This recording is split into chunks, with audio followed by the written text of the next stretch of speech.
বন্ধুরা, জাদু একটি অত্যন্ত বিস্ময়কর বিষয়। এটি দেখে আমরা খুব খুশি ও অবাক হই। আমরা বহুবার জাদু দেখেছি এবং প্রতিবার নতুন জাদু আমাদের চমকে দেয়। জাদুকরেরা এত সুন্দরভাবে জাদু দেখায় যে আমরা অবাক হয়ে যাই এবং আমরা ভাবতে বাধ্য হই যে পৃথিবীতে সত্যিই কি কোনো জাদুকরী শক্তি আছে, নাকি এটি শুধু জাদুকরদের আশ্চর্যজনক প্রতিভা এবং তাদের হাতের চাতুর্য। এই ভিডিওতে আমরা আপনাদের এমন 5টি জাদু দেখাবো যা আপনাদের মাথা খারাপ করে দেবে এবং আমরা তাদের গোপন রহস্য এবং গল্প আপনাদের সামনে উন্মোচন করব। হতে পারে এই ভিডিওটি আপনি কোথাও দেখেছেন, তাই এই ভিডিওটি শেষ পর্যন্ত অবশ্যই দেখুন। বন্ধুরা, এরকম আরও ভিডিও দেখতে চাইলে অবশ্যই লাল সাবস্ক্রাইব বোতামে ক্লিক করুন এবং পাশে থাকা ঘন্টা আইকনে ক্লিক করে সব অপশনটি নির্বাচন করুন। নম্বর 5। বর্তমানে জাদুকরেরা বিভিন্ন নতুন ধরনের জাদু দেখাচ্ছে। কিছু খুব বিপজ্জনক, আবার কিছু আমাদের অবাক করে দেয় যে জাদুকর এই ট্রিকটি কিভাবে করল। সিমন পাইরো একজন বিখ্যাত জার্মান জাদুকর। তার জাদু অন্যান্য জাদুকরদের থেকে খুব আলাদা, কারণ তিনি বেশিরভাগই এই ট্রিকগুলো তার আইপ্যাডে করে। তিনি এই ট্রিকগুলো করেন আইপ্যাড থেকে কিছু বের করে এবং সেটি আবার ফিরিয়ে এনে জাদু দেখানোর জন্য। তারা বিভিন্ন ধরনের ব্যক্তিগতকৃত অ্যাপ ব্যবহার করে যা জাদুকে বাস্তব দেখা। কিন্তু আজ আমরা আপনাদের সেই জাদুর গোপন রহস্য বলব যা আপনি কোথাও দেখেননি। প্রথমে আপনি দেখবেন কিভাবে সিমন একটি ছোট টেনিস বল দর্শকদের দেখান এবং সেটি বাস্তব টেনিস বলের আকারে পরিণত করে। সিমন আসলে তার জ্যাকেটে একটি টেনিস বল লুকিয়ে রেখেছিলেন এবং যখনই তিনি আইপ্যাড থেকে তার হাত সরিয়ে নেন, তখন বলের ফটো আইপ্যাড থেকে অদৃশ্য হয়ে যায়। একই সময়ে সিমন তার জ্যাকেট থেকে বল বের করেন, যা আমাদের মনে করায় যে তিনি আইপ্যাড থেকে বল বের করেছেন। তিনি এত দ্রুত করেছেন যে আমরা কিছু দেখতে পাইনি। পরে তিনি বলটিকে আইপ্যাডে ফিরিয়ে আনতে চেষ্টা করেন এবং বলটিকে তার জ্যাকেটে ফেরত রাখেন। দ্বিতীয় ট্রিকে সিমন তার আইপ্যাড দিয়ে তার বন্ধুকে ভিডিও কল করেন এবং ক্যামেরার মাধ্যমে দুধের গ্লাস বন্ধুর মাথায় ফেলেন, যা দর্শকদের মনে হয় দুধ আসলেই বন্ধুর মাথায় পড়েছে। এই ট্রিকের রহস্য খুবই মজা। সিমন এই ট্রিকে যে গ্লাসটি ব্যবহার করেছেন সেটি তার নিজের আবিষ্কার। এটি একটি বিশেষ ধরনের গ্লাস যা সিমন তার জাদুর ট্রিক করার জন্য তৈরি করেছে। এই গ্লাসে একটি ছোট গ্লাস থাকে যা আমরা বাইরে থেকে দেখতে পারি না। সেই গ্লাসটি এমনভাবে তৈরি করা হয়েছে যে যদি এটি ঘুরানো হয় তবে এর ভিতরের জিনিসটি বড় গ্লাসে চলে যায় এবং বাইরে পড়ে না।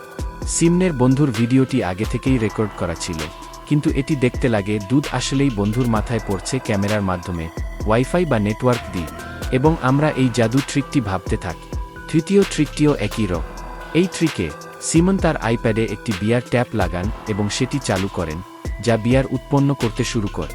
এই ট্রিকটি দেখতে খুবই অদ্ভুত এবং আশ্চর্যজনক লাগে, কিন্তু এই ট্রিকের গোপন রহস্য সিমনের জ্যাকেট। আসলে তার জ্যাকেটে একটি পাইপ থাকে যা সিমন সেই বিয়ার ট্যাপের সাথে সংযুক্ত করেন এবং পাইপের অন্য প্রান্তটি তার জ্যাকেটের পকেটে থাকা বিয়ারের ব্যাগের সাথে সংযুক্ত থাকে, যা ট্যাপ থেকে বিয়ার বের করে আন। কিন্তু এটি দেখতে লাগে বিয়ার সিমনের আইপ্যাড থেকে বের হচ্ছে। নম্বর 4। এই ট্রিকটি সবচেয়ে আশ্চর্যজনক এবং দ্রুততম ট্রিক। এই ট্রিকে জাদুকর কয়েক সেকেন্ডের মধ্যে তার পোশাক অনেকবার পরিবর্তন করে। এই ট্রিকটি এত দ্রুত যে আপনার মন ভেঙে যাবে। প্রথমে এই মেয়ে মঞ্চে আসে এবং দেখার সাথে সাথে একটি আংটিতে পর্দার পেছনে যা এবং কয়েক সেকেন্ডের মধ্যে সে অনেকবার পোশাক পরিবর্তন করে, যা আমাদের অবাক করে দেয়। আজও কেউ এই জাদুর রহস্য জানে না, কিন্তু আজ আমরা আপনাদের এই রহস্য বল। এই জাদুর পোল খোলা সবচেয়ে কঠিন অংশ ছিল। আসলে এই জাদুর রহস্য জাদুকরের পোশাক। জাদুকর যে পোশাকটি ব্যবহার করেন এই ট্রিকের মাধ্যমে তা খুবই ভিন্ন এবং অসাধারণ। এই পোশাকগুলি বিশেষভাবে এই জাদুর জন্য তৈরি করা হয় এবং এইগুলি এমন ধরনের ডিজাইন করা হয় যা অনেক স্তরের থাক, যা একটির উপর আরেকটি করে পরা থাক। এই পোশাকগুলি ভেলক্রো বা হুকের সাহায্যে খোলা হয়, যেমন আপনি এই ভিডিওতে দেখতে পাচ্ছেন। এই মেয়ে দেখে মনে হচ্ছে সে অনেকগুলো পোশাক একসাথে পরেছে, কারণ এমন মোটা জ্যাকেট কেউ পরে না, এবং ভিডিওর শেষে এটি খুবই পাতলা হয়ে যায়।